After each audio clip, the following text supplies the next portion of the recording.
As the Academy celebrates its 30-year anniversary, we turn to the Blessed Virgin Mary, full of gratitude for the graces she has bestowed upon us. She is the light of our school, our guiding star, our heavenly Queen.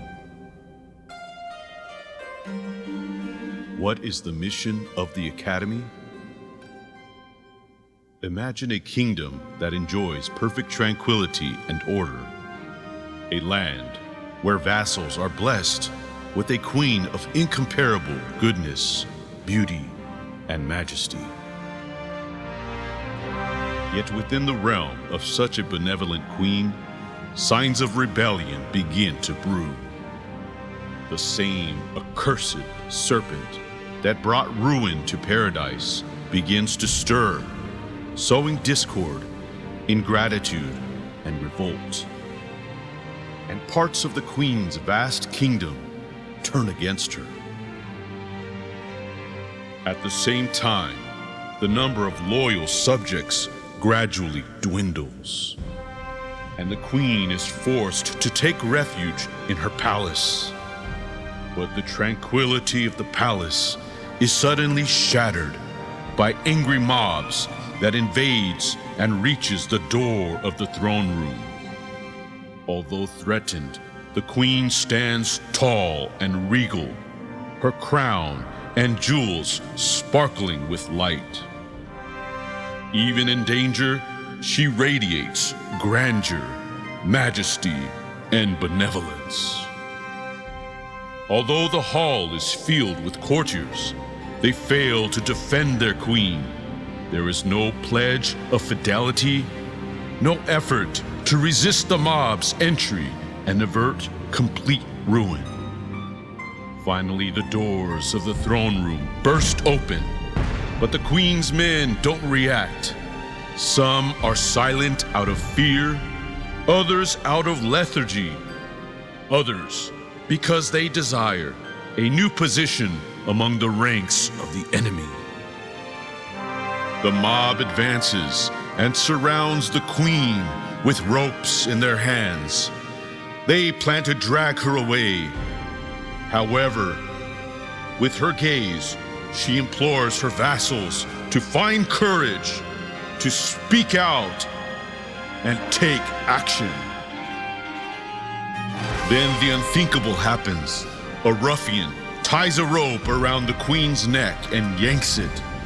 This act of infamy sparks a sudden surge of indignation among a few virtuous souls, and they cry out, "No, we will not allow this," and they throw themselves to defend the queen.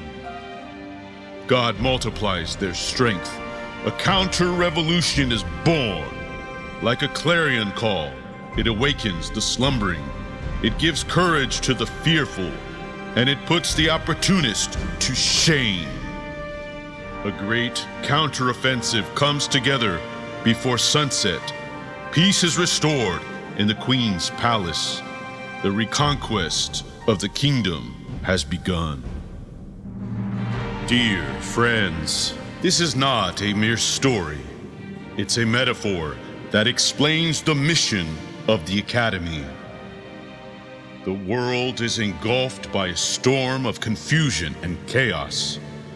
The Gnostic and egalitarian revolution is attacking the Holy Catholic Church and destroying the values of Christian civilization. The evidence of a profound moral crisis is apparent.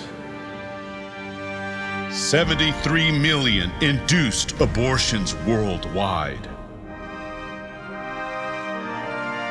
Egalitarian forms of synodality undermine the Holy Church.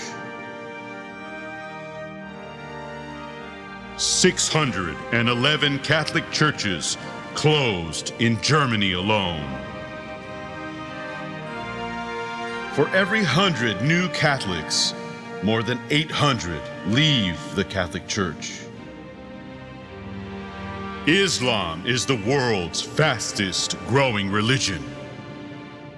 We are not living in normal times. At this historic hour, we can imagine our heavenly queen gazing upon us. How will we answer her call? The Academy's answer is a firm, bold yes. And that answer begins in the chapel, in the classroom, in the daily formation of young men who say, "My mother, we want to defend thee. We want to serve thee. And above all, we want to fight for thee."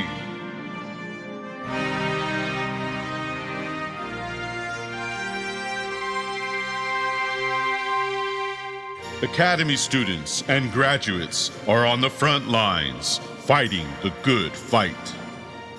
When a satanic black mass was announced at the Kansas State House, they did not stay silent. America is one nation under God.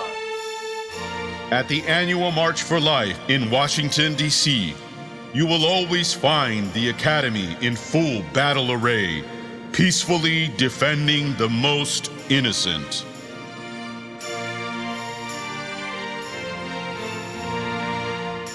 The brave Academy students accept a challenge to join TFP student action campaigns on campus. At George Washington University, they learned how to face older college students and defend the truth.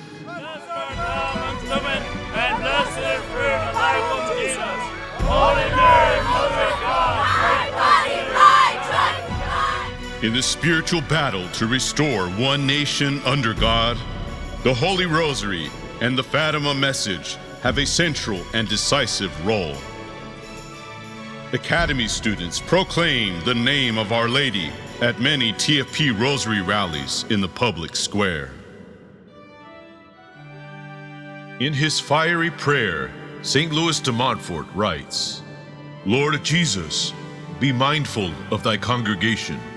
Give thy mother this new company, so that thou mayest renew all things through her, and bring the era of grace to a close through Mary, just as thou began it through her.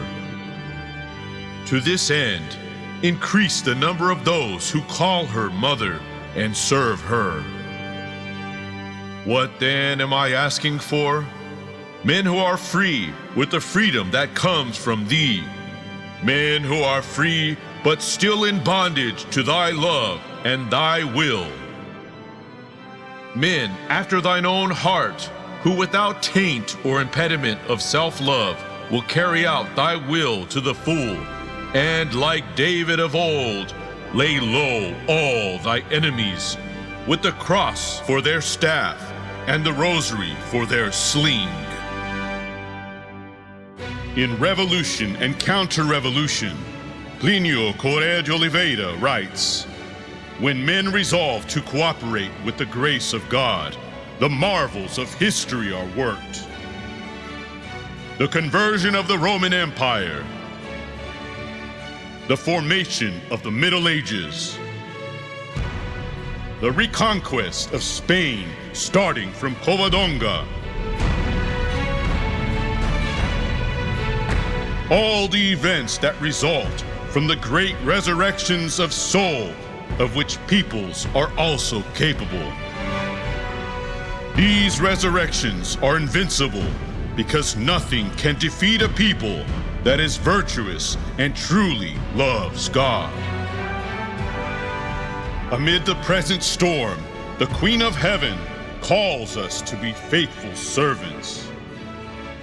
At St. Louis de Montfort Academy, we answer that call. This is where boys become men. This is where men become saints. This is where heroes are forged.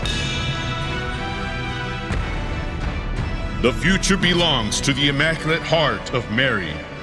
We give our hearts to that future and implore our Heavenly Queen to transform us to work the conversion of America and hasten her final triumph over the proud serpent.